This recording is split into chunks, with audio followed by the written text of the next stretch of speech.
And good morning, everyone, on this Thursday morning of Denmark and Marsh. I am Dylan Denmark. That is Graham Marsh at the 1010XL headquarters. Gator Nation, how we doing? How we doing? It's Thursday morning. It's been a little week. Well, one would say it's been one game. It's only one game, Graham. I mean, there wasn't a lot at stake. It was a non-conference game. Remember, like that guy said, he was sitting beside us. It was just one game, right? Yeah. No, nothing to say. That was basically an exhibition, preseason game, basically. Yeah. So Graham was jumped straight into it. DJ Lagway news comes out last night that he is supposed to get the start. I mean, if you have a concussion, you're pretty much out for most of the week. That's basic concussion protocol. So regardless, DJ Lagway has been getting the reps all week. He's going to get the start. I love this. Obviously they don't have no other choice for Saturday against Samford. By the way, there's no line, no spread that's up, no over under. So I don't even know what to think of Samford. I know they lost to West Georgia, which doesn't look good on the cusp of it. But Graham, this is for what has been a really down week in Gator Nation. There is a lot of, it feels like to me, I haven't really read a lot of stuff. A lot of excitement going into this game just to see how DJ Lagway does. Yeah, we talked about. I went back and listened to our show from Sunday just to kind of see, what maybe some of our more raw emotions were a little bit fresher coming off the game versus after a couple of days to kind of let things digest. And I was kind of picking up some nuggets from what we said on Sunday to kind of think about what to say today in transition to what you were just saying about Lagway. Really, the biggest point that we talked about, I think, on Sunday was, where does Billy Napier go from here?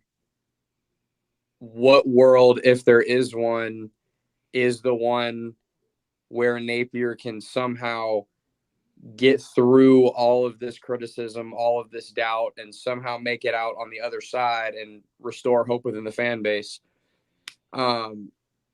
Well, the way to do that is the freshman that wears number 2 that's going to be starting on Saturday.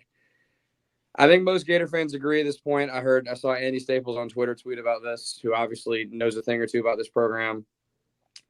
DJ Lagway being that guy is that's like the last bullet in the chamber for Billy Napier to maybe keep this thing afloat. And I know that sounds crazy. You're talking about a freshman in college and Billy Napier's job is relying on him. But, I mean, that might be crazy, but that's the world we live in, is it not? Oh, 100%. I mean, the only top story that Gator fans want to talk about, the top 3 are Billy Napier fired, and who's going to fill in for Billy Napier. Now you throw in Lagway, it's now Gator Nation wants to see, okay, how is DJ Lagway going to look? How is he, going to perform? And against Miami, the first drive, he goes 3 and out. Okay. Second drive, he goes in the fourth quarter. He goes right down the field. And it's like, this guy's pretty good. And it wasn't, if I'm not mistaken, correct me if I'm wrong, it wasn't like Miami was pulling their guys and they were trying to, just get out of Dodge. Miami still had all their starters in there. And he went slant to Eugene Wilson, made a couple plays running. He had a 3rd and 11 where he almost scored. He got down to the 5-yard line. He looked really good. Man, if on that run, if he doesn't trip himself up, I mean, he had the corner and safety beat on a nasty juke move. If he had kept his feet, man, and made both of those guys miss and gotten into the end zone, that would have been a pretty looking run. But, I mean, also correct me if I'm wrong, too.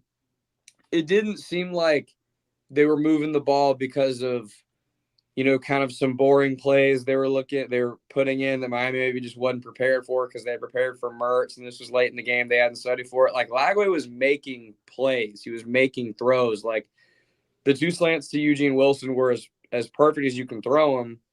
And that run was a big run. Gets them all the way down the field. Yeah, man. Dylan, I don't want to look ahead, but I'm going to look ahead. Go ahead. And I think where I'm about to go here. And I think most people listening probably know where I'm about to go. So let's pretend we live in a world where it's Saturday night. The Gators are just walked off the field. They've just beaten Samford.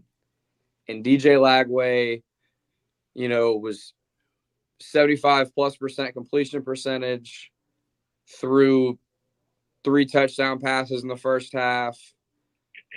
Blew him out early. He looks fantastic. No picks, no fumbles, maybe a couple of big runs. And he looks really, really good and really, really efficient. Okay. Then you fast forward to that Monday. Graham Mertz has cleared concussion protocol. He's all ready to rock. He's ready to be back in practice, do all this stuff. Who starts the Texas A&M game? Well, number one, it's going to happen. Lagway is going to have a good game because that's just how this works. And, it's funny because you always go back to, the offseason in this name, image, and likeness era where Napier, I'm sure, talks with Mertz and go, hey, if you're coming back this year, you're going to be the guy. We have Lagway coming in, yada, yada, yada. So, words are exchanged between Lagway and Mertz. If Lagway has the game I expect him to have on Saturday, which is be efficient, be good, use his legs, you roll with Lagway against Texas A&M. And I don't think I have a second thought. Obviously, we have to see it. But just from what I saw, and I hate to use just a 3-quarter sample size. And, Miami was probably pretty good. And the right tackle that we didn't really talk about much for Florida, number 75, played terrible. And they put it back up in when DJ Lagway went in 65. I forget their names. Cam Waits is a starter and Brandon Crenshaw-Dixon is the backup. Thank you. You got to roll with Lagway, man. I'm sorry. A true freshman hasn't started a game since Treon Harris in 2015. And it's a lot for a kid that was playing high school football 8-9 months ago to now go into an SEC gauntlet. Regardless, it's not the November schedule, but still you're playing coming up in the next couple weeks, Tennessee, Kentucky, Texas A&M, who just played Notre Dame team pretty good. You roll with DJ Lagway, and I don't really think there's much thought into it. He just opens up the playbook for so much more in the RPO game and in the run game. I agree. I think we both agree that's what we would do. Is that what Billy Napier is going to do, though? If I have to guess right now, I don't think he will. Yeah, I would. If I had to put money on if Graham Mertz is able to play against A&M, he would probably go to Graham Mertz. I think so too. I think Billy Napier. Look, something I remember. I want to go back to this. I think this is important. Something I remember. Billy Napier's first year, when a lot of the Mullen guys that were still on the roster that have been playing a lot throughout the course of that season, and even at the beginning of the season, were getting their jobs taken by young guys and freshmen that Billy Napier had brought in and portal guys and what have you. And that was a big praise of Billy Napier at the time, is because a big criticism of Mullen before that is Mullen values seniority too much. Remember that was fresh off the playing Emory Jones versus Anthony Richardson thing in 2021. People were upset about that, and Mullen was never willing enough to put young bloods in. So Billy Napier comes in, everybody's like, wow, this guy's willing to play the young guys. This guy's willing to play the new people. Well, that's easy to say when he's a new coach and these new people are his guys. Now that basically the entire roster, with the exception of a few Mullen guys still sprinkled in, this is his roster. These are his guys. He has not shown that same willingness to move off of certain guys and go with other guys. I mean, last year, I know we all hate him now, and we all think he wasn't any good, but Trevor Etienne was a really good back for the Gators last season. Montrell Johnson kept starting, and everybody can say what they want now, and I know he struggled to pass block, and I get all of that. But you're lying to yourself if you didn't say all back half of last season, Trevor Etienne needs to be the first running back to start, and he needs to get the majority of the carries last year. And Billy Napier would not do that.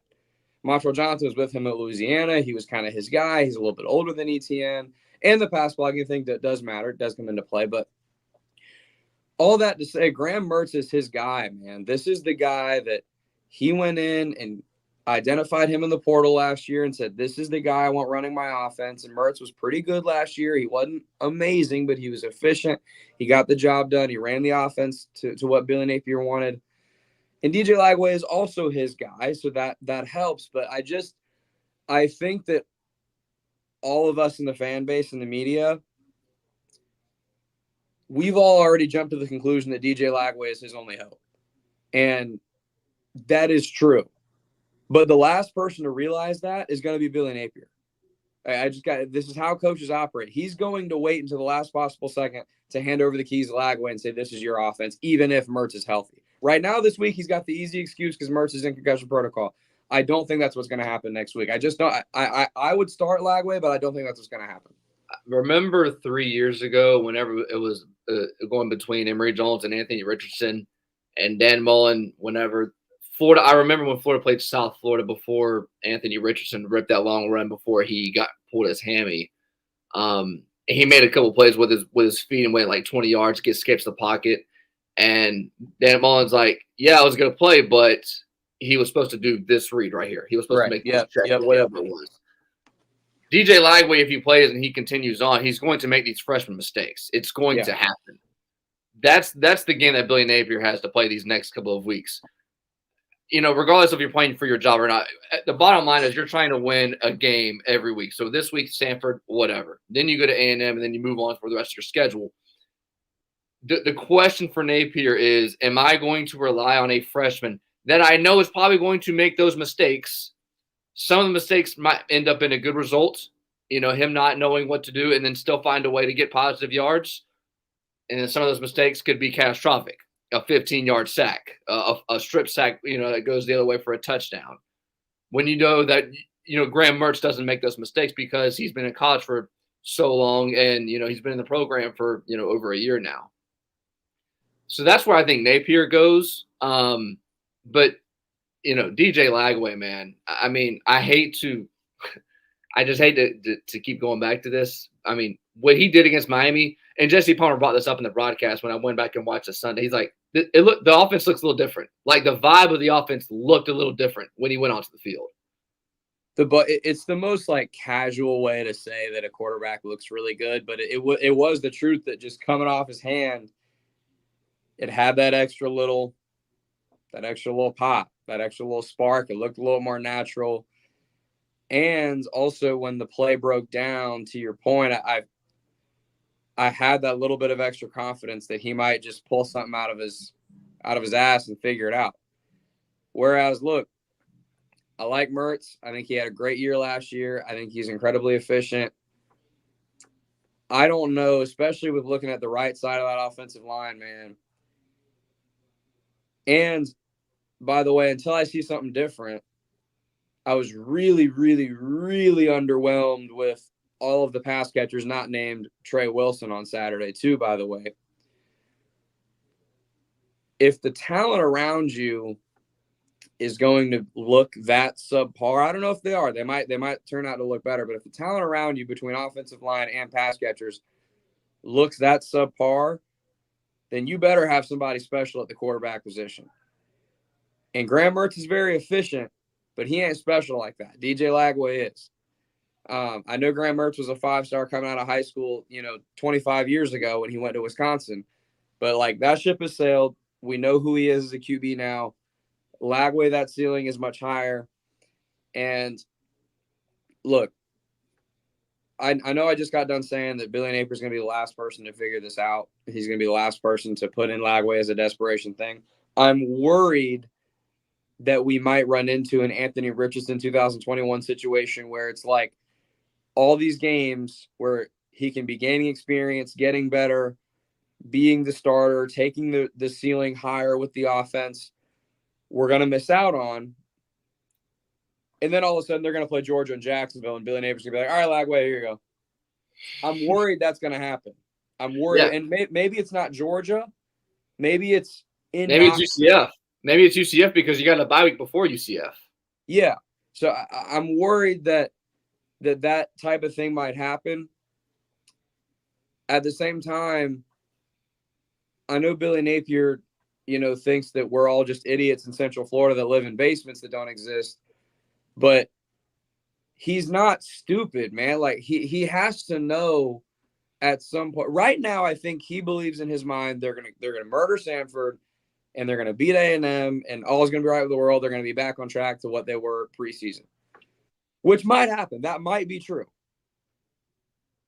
But if that's not true, if they struggle against Samford, if it's the third quarter and Samford's hanging around and they don't look very good, and Samford's put a few scoring drives together and it's iffy, And then A&M comes into town, and A&M either beats you or you don't look very good.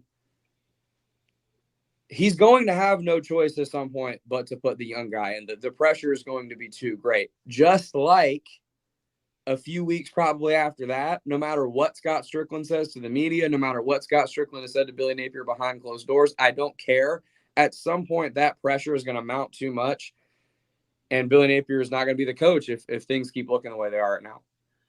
We've talked about the offense the entire time on our show Sunday after the game for our reaction. And we spent the first 15 minutes talking about the offense. This defense is still not fixed. It's sorry, huge. I'm going to cut you off. No, you're good. I mean, we spent a month ago, and we've given up. I say we. Florida's given up. I hate when people do that. I mean, we, and we're talking like as if we are part of the team. It's just habit. Florida's given up 28 points every year since COVID, since 2020. And they've given up all these yards, and they still haven't been able to get off the field on third down. If, we always want to talk about the offense because Billy Napier size the offense, and, we always here we go again. I just did it again. We always talk about the offense. Defense is still not fixed. If the defense is going to continue to give up 30-plus points and not get off the field, it doesn't matter how great DJ Lagway is. This team is not going to be good. This defensive line right now, until I'm proven otherwise, this defensive line is the worst defensive line in the SEC. Agree or disagree? I mean, it's hard to disagree. I mean, you want to debate Vandy? what I saw on Saturday, defensive line-wise, the secondary had their mistakes, but I think they played a decent game until, second half. They really started to break down and struggle.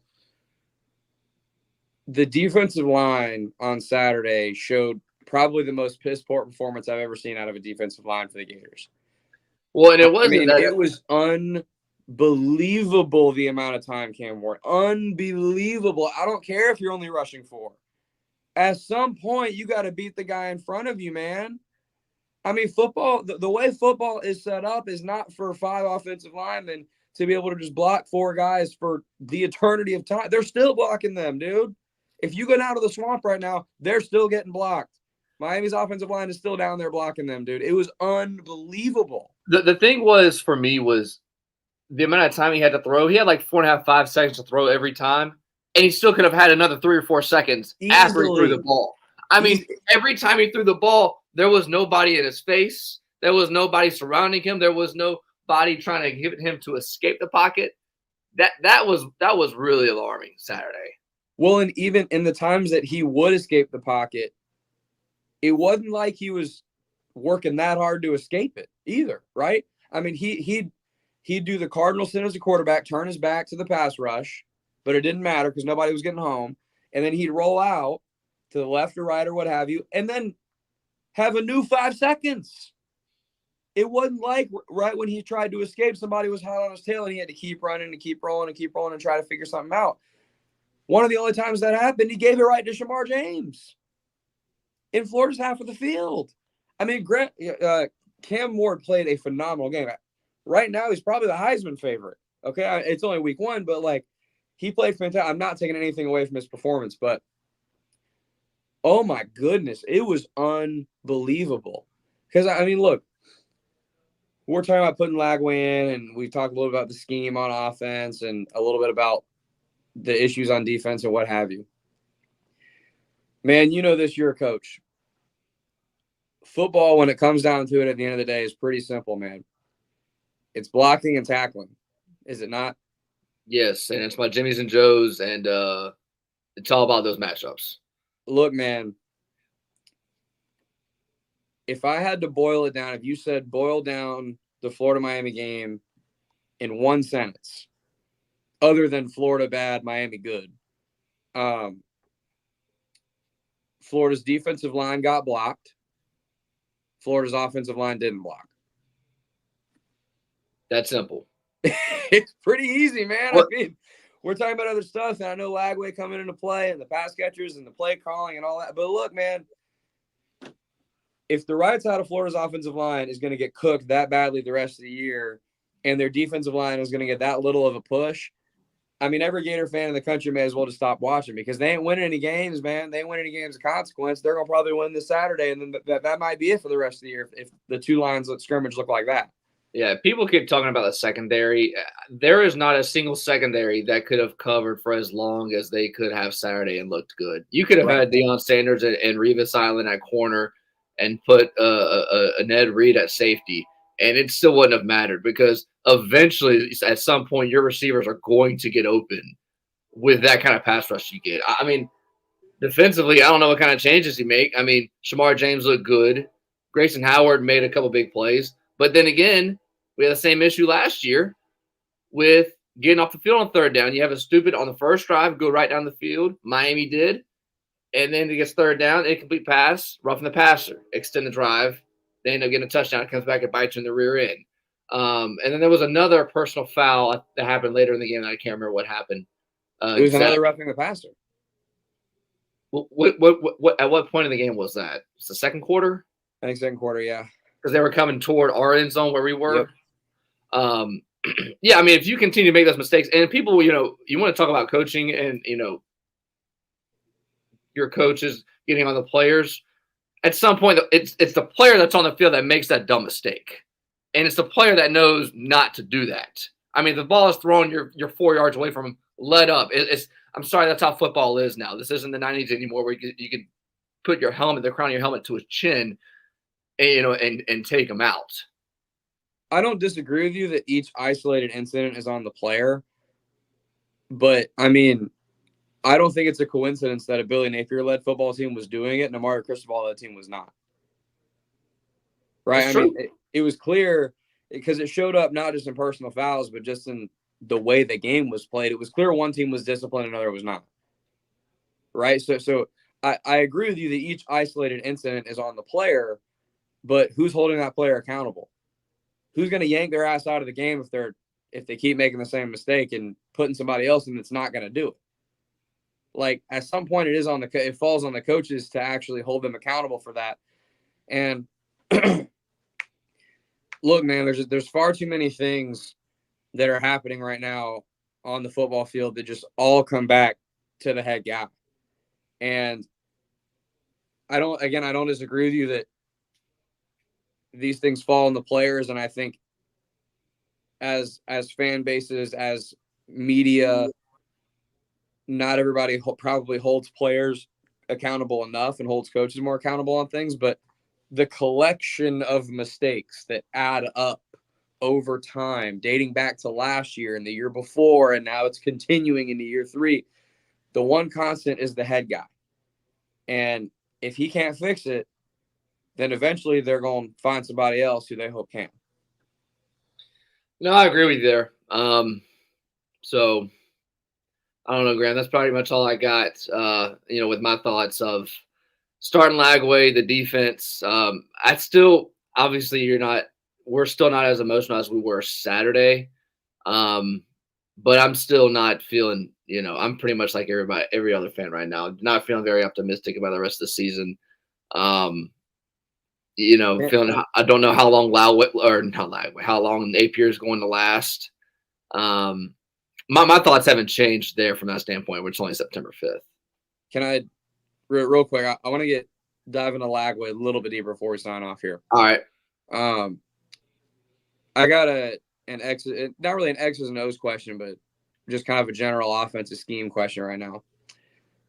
To me, and I think we talked about this on Saturday, and I think most people agree, like, Billy Napier's offense is incredibly predictable. Okay, they run the same stuff over and over and over and over again. And Miami had a defensive player say so as much in the press conference this week. They said, look, we went over like their bread and butter 5 to 7 plays, and I'll be damned if basically all of them didn't show up. If you put Lagway in, and you do have that extra element of athleticism, probably that extra element of downfield passing game in terms of a little bit more explosion with the right arm. Does the play calling change a little bit? I don't think so. I think the play calling, if anything, is going to be even more basic because you're putting a freshman in. But B, more so, does his added ability maybe open up the door for some of these other pass catchers not named Trey Wilson to maybe do a little something? Maybe even if it's not even the play call necessarily, but maybe just because scramble drill. Lagway, maybe slips a tackle in the backfield to avoid getting sacked and, rolls out to the right side and Chimere Dike breaks open down the field, or Elijah Badger can actually connect on one of these deep balls, or Arliss Sportingham slips out, or somebody else has to get involved. That's not number 3, man. That's one of the biggest concerns to me right now is no one else seems to be able to get open other than just a design screen or a slip out underneath or whatever. Within the flow of the offense, I'm not seeing other people get the ball. The thing with what happened Saturday was Miami went straight man-to-man the entire game, never went out of it. You could see it because anytime a player comes in motion and the defensive player follows him all the way across the field, shows you it's man-to-man. Yeah. So Miami was saying, we got better guys than you, and there's nothing you could do about it. Number 2, Florida couldn't run the ball. And when you can't run the ball, the defense can, 1, pin their ears back. 2, Napier, you always try to be ahead of the sticks. You try to go 1st and 10, okay, try to get 3 or 4 yards. Then you try to go 2nd and 7, 2nd and 6. That way you still can run all of your playbook. Well, when you can't run the ball and you can't run the ball, the defense knows you can't run the ball, and you're forced to throw, you're so limited to what you can do offensively. And when the defense knows that, which they did, it's really hard to call a play. We always want to pick and choose and say, why'd you run a screen here? Why'd you want to do this? It wouldn't have mattered. I've seen Shane Matthews do a couple of his things I've seen on his Facebook, on his podcast.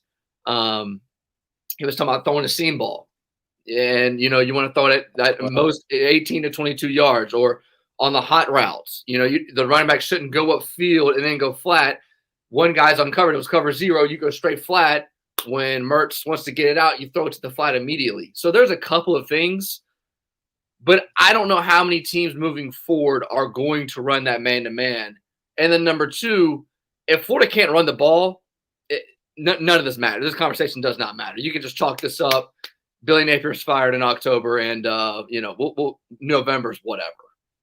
Well, that kind of continues to what I'm asking here, and we talked about this a couple weeks ago when we thought Montreal Johnson potentially might not play, and you asked about, does this mean Lagway might even come in more? Lagway's legs being a factor could absolutely help them run the ball, in my opinion. 1,000%. I remember in 2022, something Napier said when Anthony Richardson was a quarterback was basically the way that they ran their running offense, and they had a really effective running offense that year. They had a better offensive line, but the way they ran their offense that year was they treated basically every handoff, every just normal draw play or handoff, what have you, or dive, like an option. They gave Anthony Richardson the option every single time to keep it if he wanted to and take off himself. I don't know if they're going to give a true freshman and a guy that's a good runner, but not an Anthony Richardson level runner, that type of freedom. But if a significant portion of the snaps, you are making the defense have to sit there and spend that extra half a second, spend that extra little hesitation to see if Lagway is going to keep the ball, that 100% I think can help them a decent amount. That's going to put opposing linebackers in a tougher spot. No, it definitely does. And, it's an extra guy that you have to account for that you didn't before. Instead of having to account for 10 guys, you got to account for 11. And, the linebackers now have more important role of what they got to do. So, I don't know. We'll see. I'm excited for Saturday. Something that I did not expect to say earlier in the week. But DJ Lagway gets the start. Graham, me and you will be doing a post-game approximately around 10:15-ish, depending on how many commercials SEC Network Plus and ESPN Plus want to run. And we'll go from there. Yes, sir. Yep. All right. We'll see y'all.